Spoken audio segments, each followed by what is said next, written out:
Individuals, let's listen in. Of harassment and intimidation against a middle-aged couple living in Natick, Massachusetts. That couple published an online newsletter that reviewed and was sometimes critical of eBay and other e-commerce companies. Jim Baugh, eBay's former senior director of safety and security, is being sought by federal agents in California, while David Harville, eBay's former director of global resiliency, was arrested this morning in New York City. They were charged with conspiracy to commit cyberstalking and conspiracy to tamper with an investigation. 4 other co-conspirators, all of whom worked at eBay, were also charged with the same crimes: Stephanie Popp, Stephanie Stockwell, Veronica Zay, and Brian Gilbert, who notably is a former police captain with the Santa Clara, California Police Department. The complaint alleges that the victims were targeted because eBay executives were unhappy with the coverage of eBay on the couple's website. To be clear, based on the complaint unsealed today, eBay executives were not merely unhappy with the victims' coverage, they were enraged. One of those executives texted that he wanted to, quote, crush this lady, unquote, referring to the woman in the couple who ran the site, and another told Baugh, his subordinate, to, quote, take her down, unquote.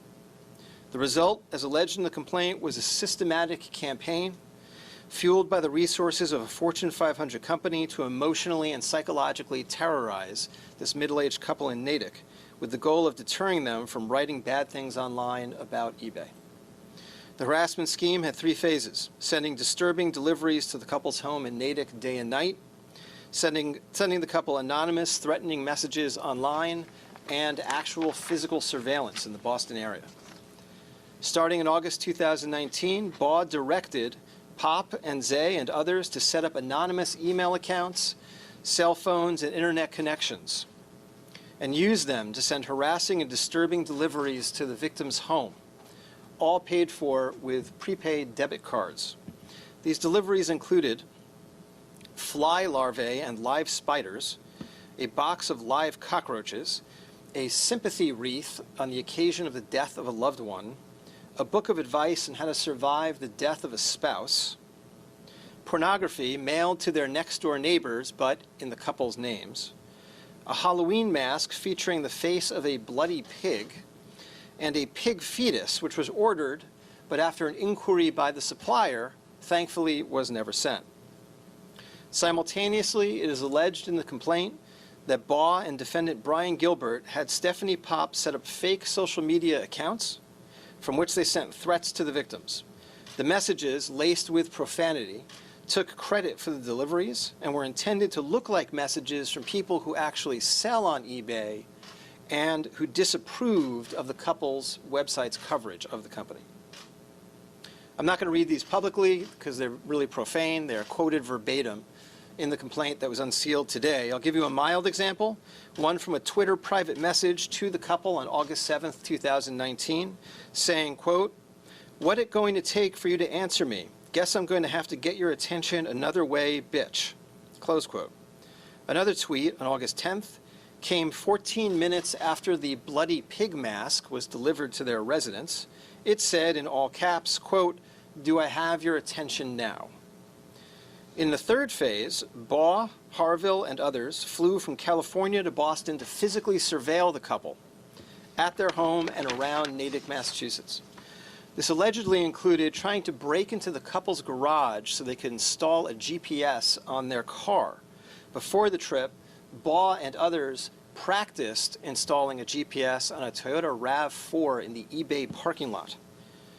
Over the next few days, the defendants followed the victims in a series of rental cars. They would swap them out. Meanwhile, the online harassment continued and worsened. On August 18th, just after midnight, the defendants posted a classified ad on Craigslist, purportedly from the couple, inviting singles, couples, and swingers, quote unquote, to their house to party after 10 p.m. each night. People were encouraged to knock on the couple's door at any time, day and night. Less than an hour later, using a fake Twitter account, the defendants publicly posted the wife's name and age, the couple's home address.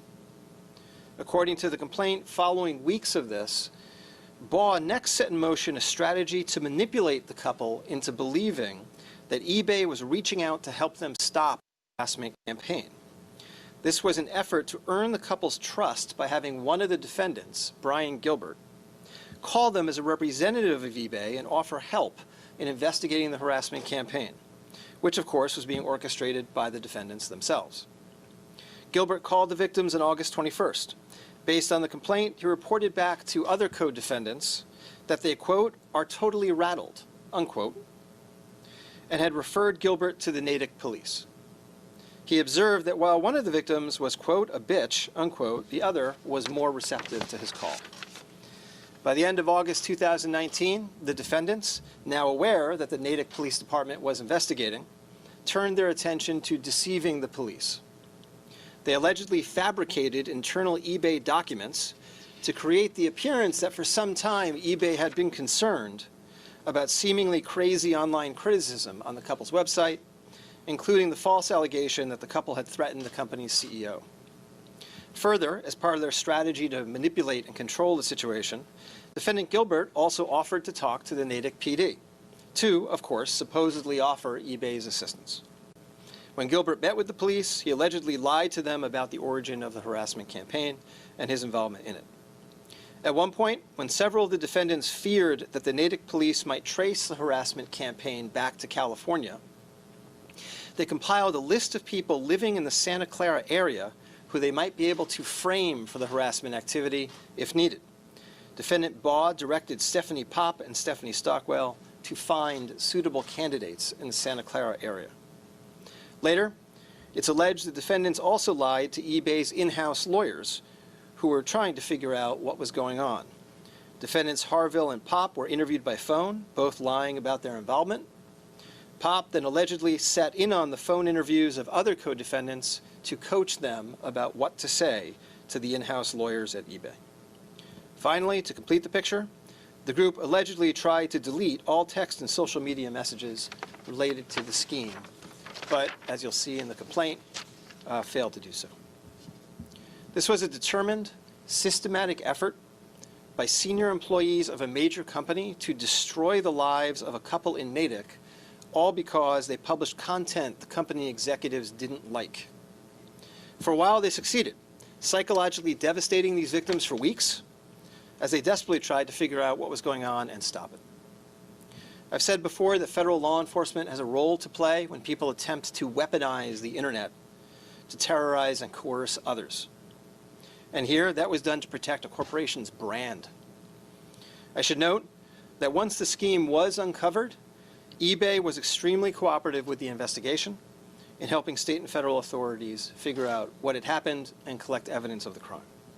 I want to thank the FBI for its usual professionalism in this case, as well as the prosecutors in my office's Securities, Financial, and Cyber Fraud Unit. Thanks are especially due as well to the Natick Police Department, which first uncovered the larger scheme here and through its investigation was able to put the co-conspirators on the defensive.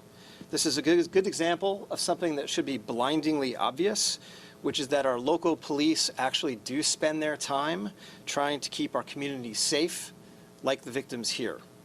Once you push aside the overheated politics and increasingly absurd rhetoric on policing, this case is a reminder, one of hundreds you could find on a given day, that our local police departments are not optional. They are, in fact, crucial to maintaining a safe and free society.